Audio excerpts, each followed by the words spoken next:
All right. How you doing, everybody? Good to see everybody. How are you today? I see nothing but faces. Nobody's Amazing. live. It's okay. You guys are there. So good morning to everybody. How we doing? How we doing? Really good. Awesome. Amazing. Alita, Nick, good to see everybody. We are going to be talking. Hey, Jacob, good to see you, man. How you doing? We're going to be talking about something really kind of important right now. We're going to be talking about what's going on in the news with the C.C.P. Clear Cooperation Policy.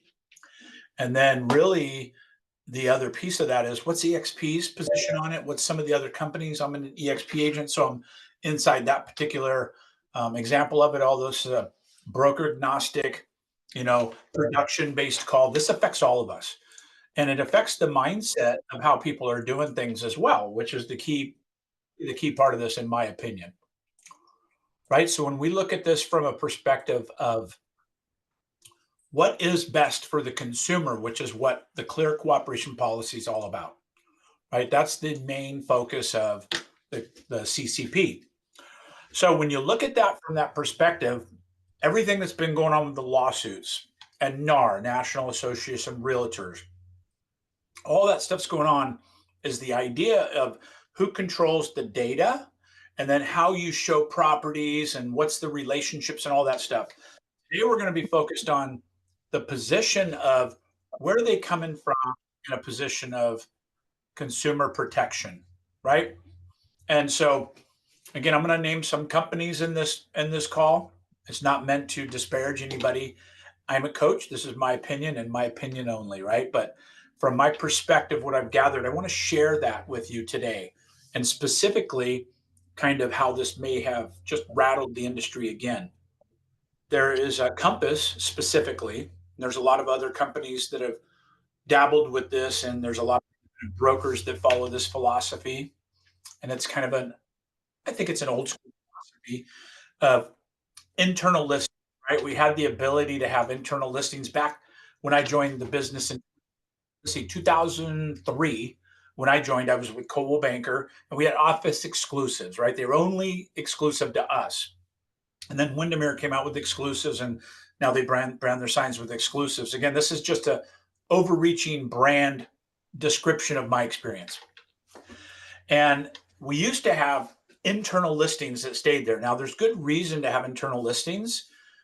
Celebrities, people that work for the Department of Justice in Redding, California. When I was there, we worked a lot with the head of narcotic task force. We did all the chief of police and all those things. We sold all those houses. We were blessed to be in that law enforcement community. That's a great example of when to sometimes leave a property off the MLS. But clear cooperation policy, CCP, that you'll hear me talk about, is really about what's best for the consumer, right? The consumer first. There's an argument that there are absolutely some listings that would be better served to be private. Let's say Bill Gates listed his house personally. You don't need to have a $100 million property on the MLS, right? That's one example of that policy being needed to be there. The other side of it is maybe it's somebody that works in law enforcement, drug interdiction, maybe they're in witness protection. Who knows? They still have property to buy and sell. Those things need to be withheld from the public. That's the whole purpose. They're being withheld from the public.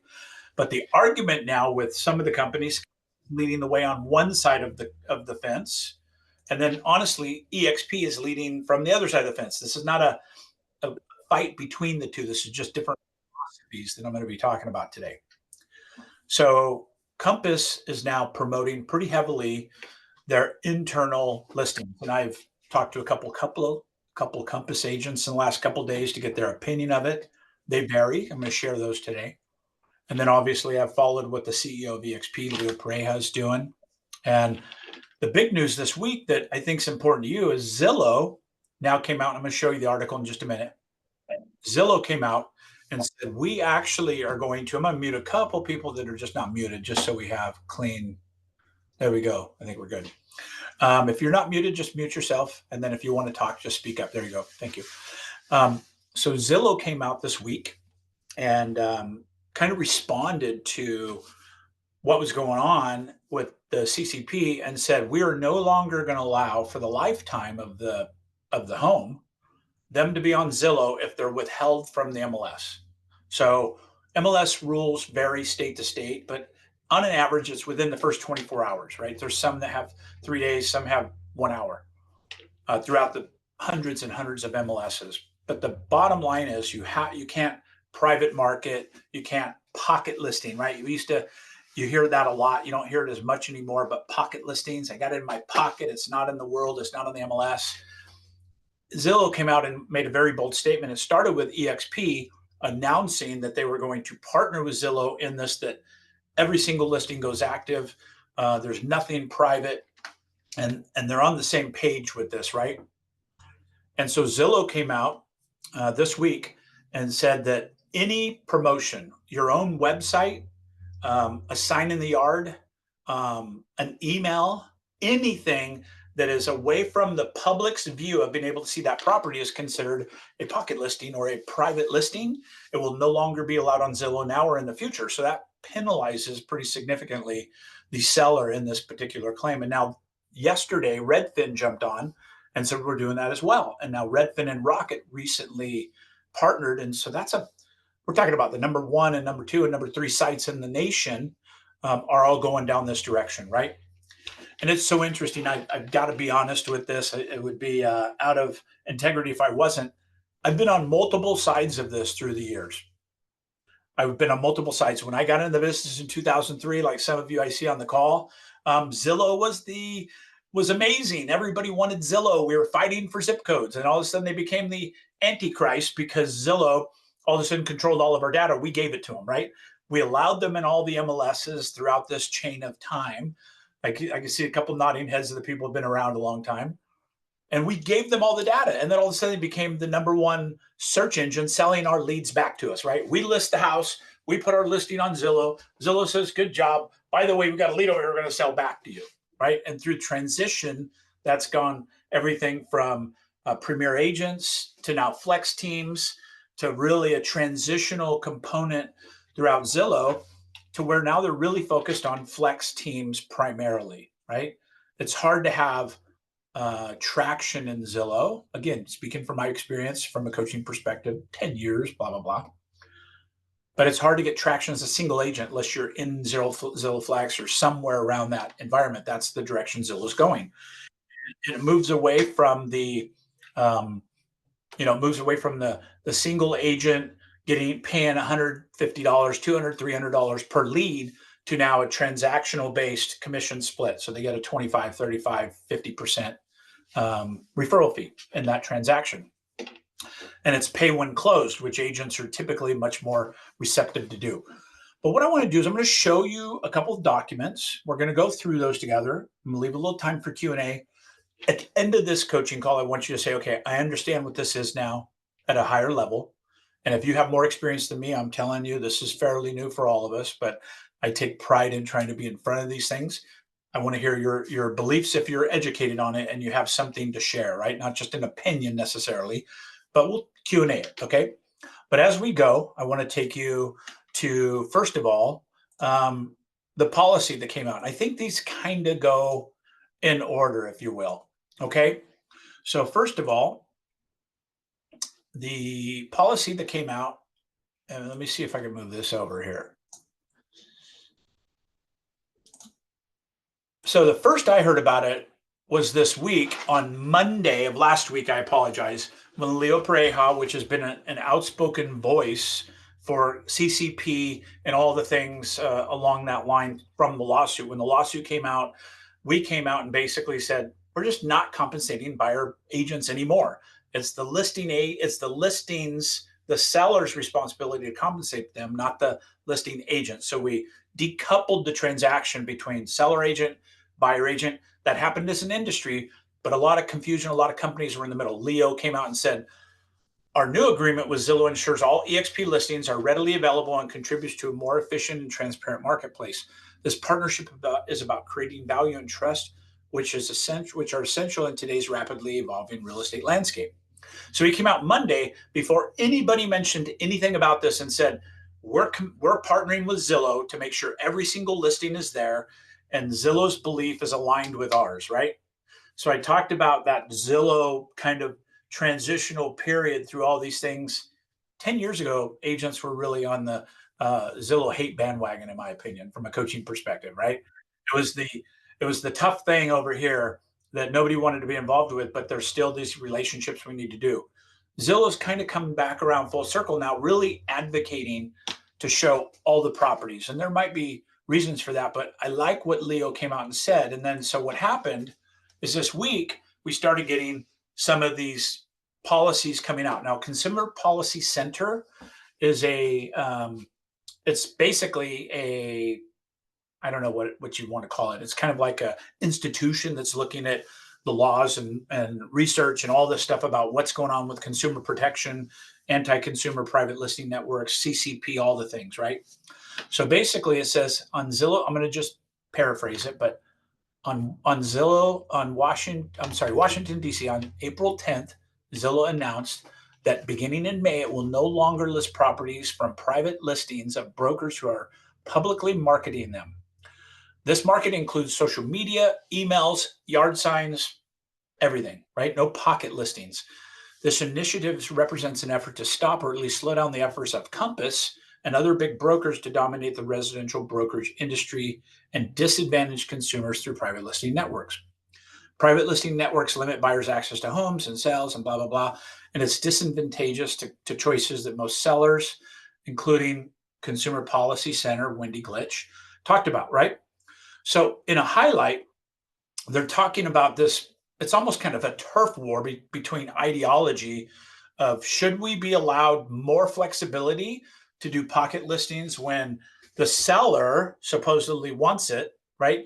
And then what's the relationship of the buyer, or I'm sorry, the seller's agent to represent that seller correctly and getting their brand marketed the most?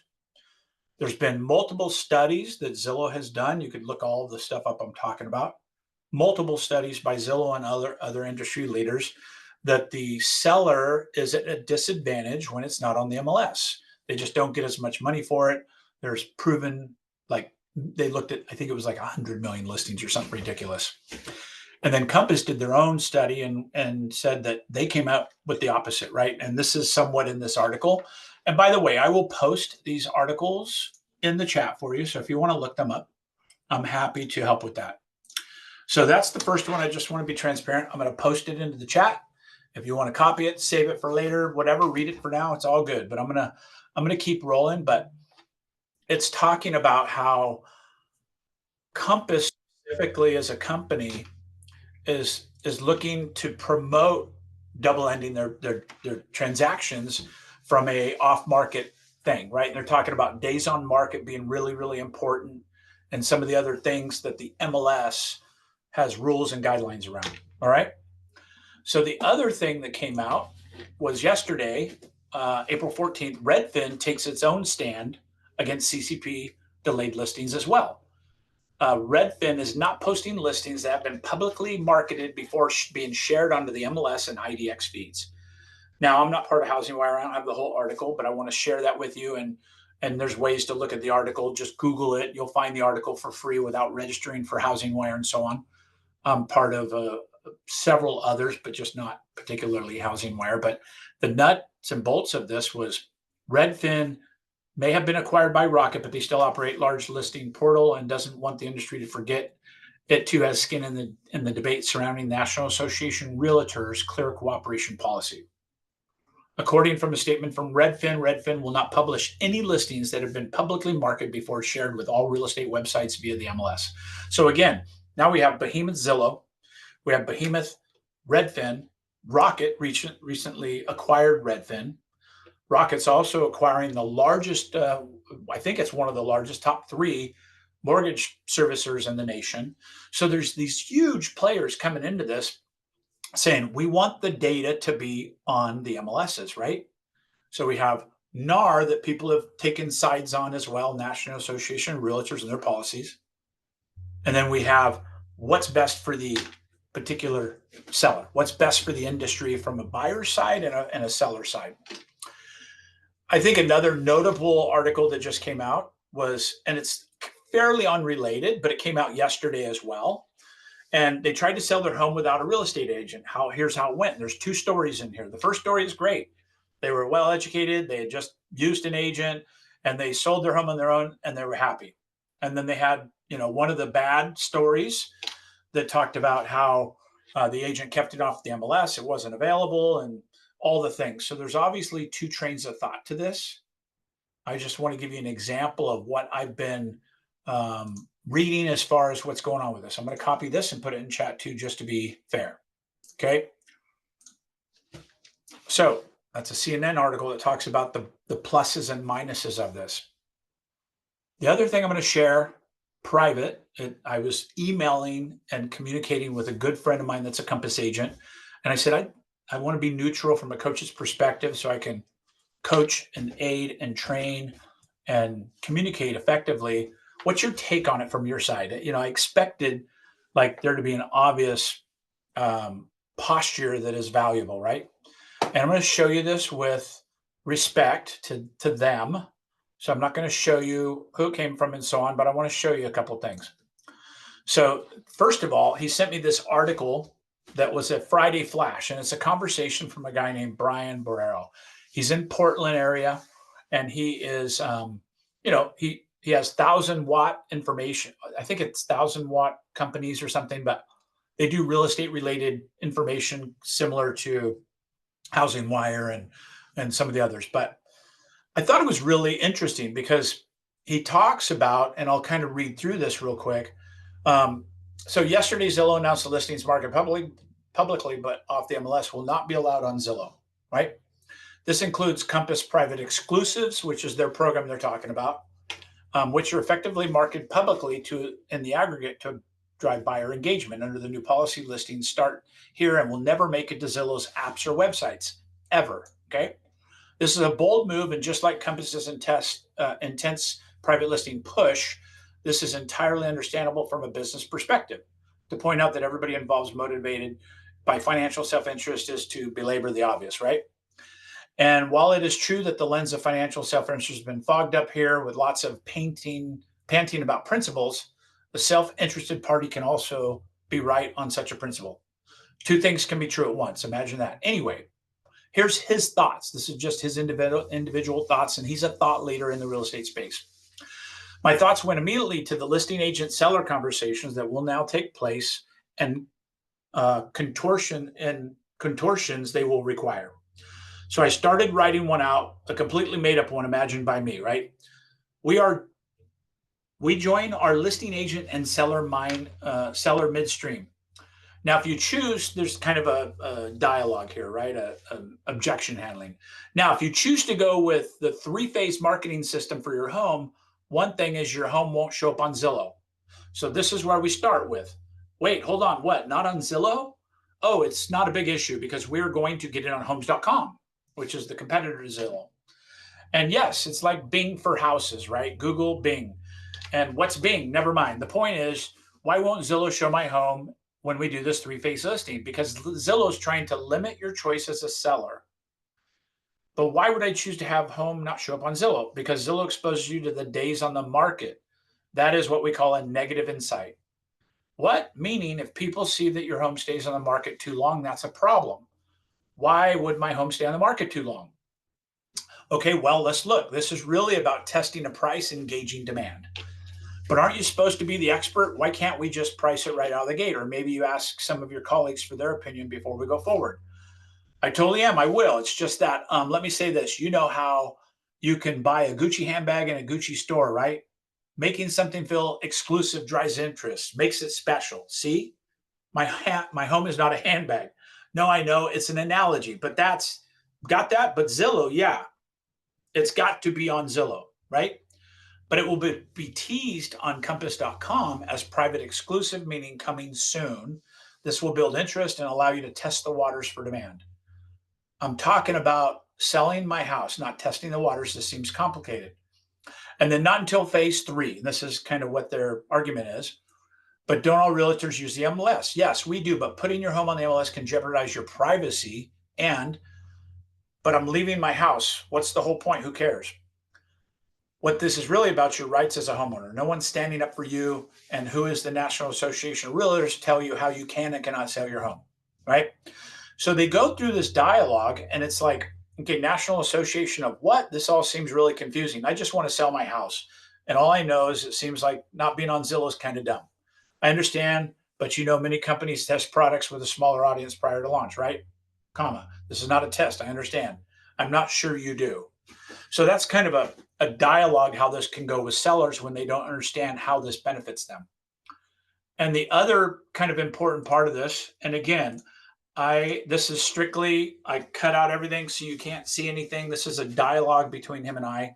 And I said, from a Compass perspective, what is your thought on this? Because, he thought that the Compass exclusives was pretty sexy a couple months ago when we chatted about it.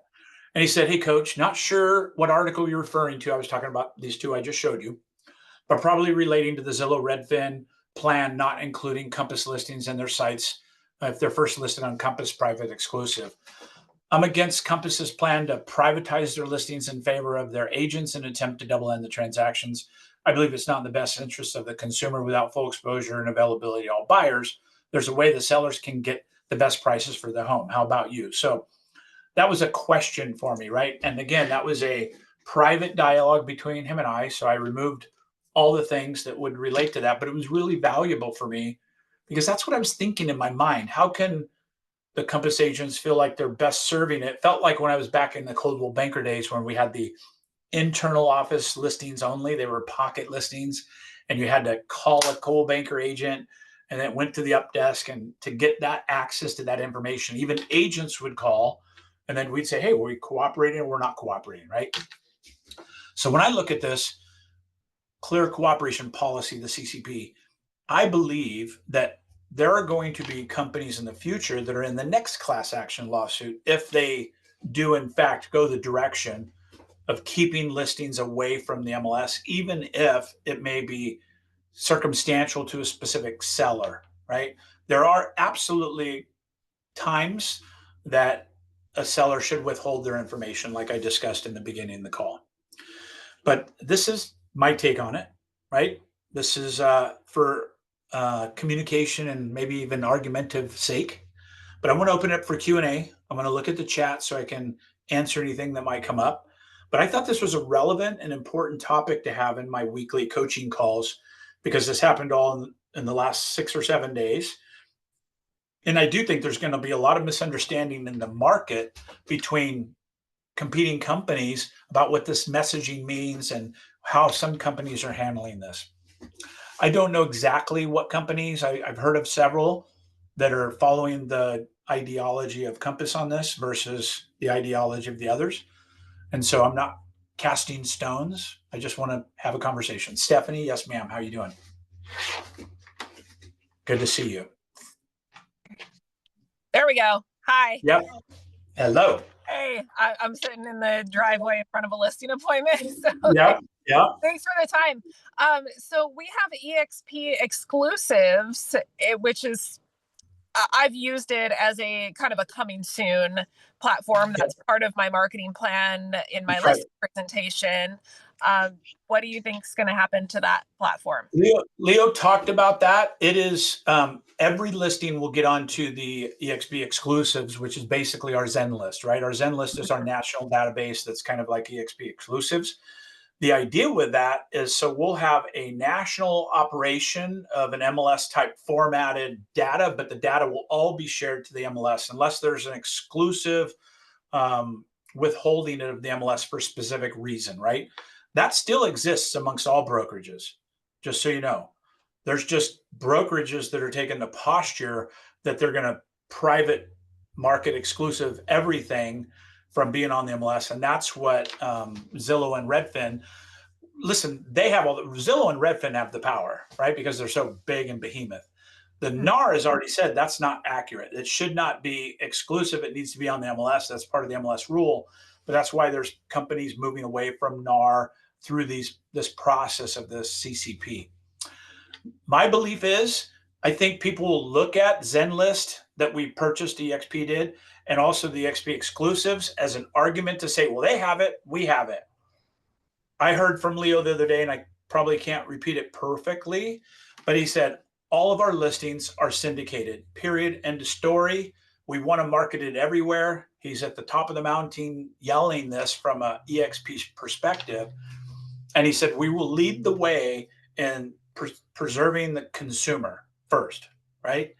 So we're a real estate company. We have a fiduciary obligation to the consumer, buyer and seller.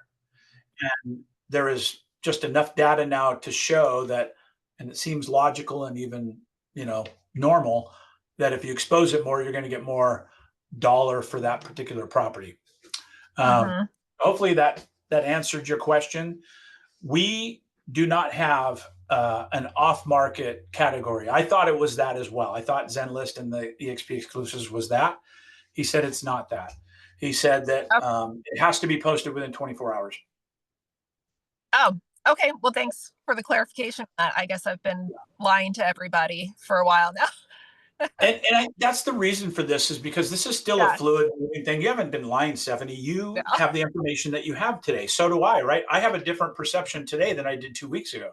I was like, no, you can do that as long as the seller signs this, as long as you do these things. But we're actually acting against what the clear cooperation policy is for. Yeah. And one more question. Do you know, is this based on the property or the agent? So let's say a couple hypotheticals, they go on for sale by owner. Everyone's wondering how that's being affected. And then also if they're listed with an agent and then they want to switch agents, are they nixed based on their address? That's a great question. And when I read through the Zillow posting, it was the life of the address, which doesn't seem correct, right? It seems like it should be the life of the transaction, right? Yeah. So but if it's the life of the transaction, that means that there's some cycle of time, whether it's a year or whatever the period of time is, that it will, an agent Compass deletes it off. Zillow says it's off, you're banned. Another agent takes it over. To me, it should be available to be regurgitated and used again on Zillow. But by the letter of what I'm reading, it sounds like it's a very stiff penalty that the seller needs to be aware of, not just the agent. But if they're marketing it for sale by owner and it's not, For sale by owner is totally different. that doesn't apply. Okay. It does not apply. So the seller, the for sale by owner agent doesn't have any relationship with NAR and the rules of NAR. So they can do anything they want. They can put on Zillow or not. It's totally up to them. It's the agent's fiduciary responsibility to both NAR and then the client. And that's what keeps coming up at the top of this.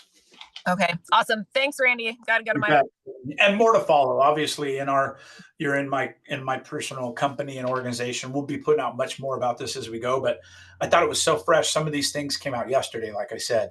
So in digesting all this, it really sat with me that I think we need to talk about this. We need to understand who's benefiting, what the downsides are, and then how to protect ourselves from these communications and conversations. I've taken lots of pocket listings in my career for a lot of different reasons, right? Most of the time you're thinking about how can I pre-market this for 2 weeks? But let's be honest, why do I want to pre-market it for 2 weeks? I want to gain interest? No, I want to get buyers that I can handle myself. And I'm just being honest, right? And so I think we need to look at that honesty. If I had to go back in time and I looked at it from a jury's perspective or God's eyes, I was doing it selfishly. I wasn't benefiting the seller because it was the best way to get them the most money for their house. True. Awesome. Thank you. I think that's where it comes from. You're welcome. Bye. All right, we're wrapping up. Anybody else have any last minute questions? Anything I can help Q&A wise? And obviously, you can always go to my social media and chat with me and message me, whatever you like. We're going to post this on our channels as well. But I wanted to bring it up. I wanted to talk about it. It's some of the podcast type topics we're going to be sitting with as well and speaking with some of these people that are making these decisions. But what I love, or what I'm most aware of, is the DOJ, Department of Justice. They're getting involved in this stuff with that big lawsuit that happened with the Mueller lawsuit and all the things that really kind of changed our industry. Everybody's looking now. And I think the next big wave of lawsuits, and especially class action, are going to be specifically on this topic. So it's really important that we watch for it and be understanding of it. All right. All right, cool. Hey, Thank you, everybody, for being here. Hopefully it was valuable. Hopefully you learned a little bit. Hopefully I didn't fry your brain too much. Like Lee Wilson, I can see he's got sunglasses on his head. But you guys have a great day. I appreciate you being here. Thank you very much. And James, stick around. I'm gonna meet with you after this call. But everybody, have a great day. I appreciate you. Thanks a lot. We'll be here every Tuesday, except next Tuesday, by the way. I'm out of town next Tuesday at an event, but we're here every Tuesday in rotation. 11:30 Pacific. Glad you're here. Thank you much. Bye.